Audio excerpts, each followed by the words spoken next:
Happy birthday কুসুম। তোমার পরের বছরের জন্মদিনটা আমি উৎসবে পরিণত করব, তুমি দেখো। বাপের ঘর আমি ভেঙে দিয়েছি, সমস্ত স্মৃতি আমি মুছে দিয়েছি।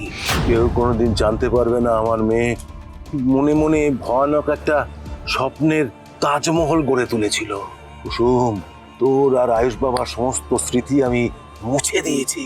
তুই চলে যাবার পর কেউ জানতেও পারবে না তোর সঙ্গে আয়ুষ বাবার কোনো সম্পর্ক ছিল।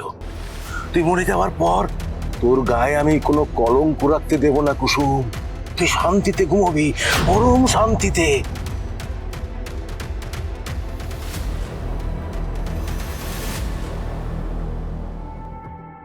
বাবা, ছোট সাহেব আর আমার স্মৃতিগুলোকে সেই আগুনে পুড়িয়ে ছাড়খাড় করে দিল। যে আগুনকে সাক্ষী রেখে আমি আমার ছোট সাহেবকে নিজের স্বামী হিসেবে মেনে নিয়েছিলাম, কাল হয়তো এই আগুনে আমিও মিশে যাব। না, আমি আর চোখের জল ফেলবো না। আমি বুঝে গেছি যে গুরুদেবের বলার সত্যি কথাগুলো এখন হতে চলেছে। এটাই আমার ভবিতব্য।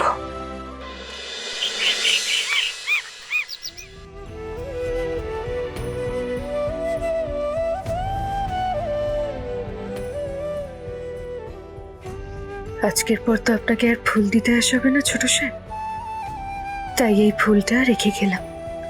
এটা কোনোদিনও নষ্ট হবে না। আপনি চাইলে আজীবন এই ফুলটা রেখে দিতে পারবেন।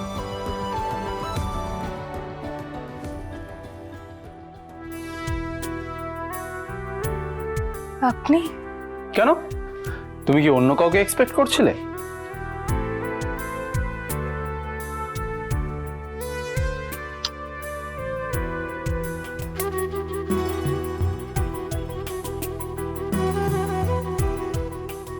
এ কি, আসল ফুলের জায়গায় এরকম নকল ফুল কেন কুসুম? আসল ফুল তো প্রতিদিন মরে যায়, কিন্তু এই নকল ফুলটা সবসময় আপনার সঙ্গে থাকবে এখানে। কুসুম, দাঁড়াও দাঁড়াও দাঁড়াও। আমার তো আসল ফুলই দরকার, একদম তাজা ফুল। যতদিন না তুমি আমার ঘরে আমার সাথে। যে চোখ দুটোকে আমি ভালোবেসেছি, সেই চোখ দুটোকে হঠাৎ এত অচেনা লাগছে কেন? কি হয়েছে আমাকে বলো। না না ছোট সাহেব, আমার কিচ্ছু হয়নি। তুমি আবার আমার থেকে লুকোচ্ছ তো? কুসুম, আজকে তোমার জন্মদিন। জন্মদিনের দিন চোখের জল ফেলতে নেই। আচ্ছা বলো, তোমার কি চাই? আমি সবসময় দেখেছি দেবীমা বড় সাহেবকে প্রণাম করেছে। আজ আমার জন্মদিন, আমি আপনাকে প্রণাম করতে পারি ছোট সাহেব? এসব তুমি কি বলছো? আমার শুধু এটুকুনি চাই আপনার কাছ থেকে। তুমি সবার থেকে আলাদা কুসুম, সত্যি সকলের থেকে।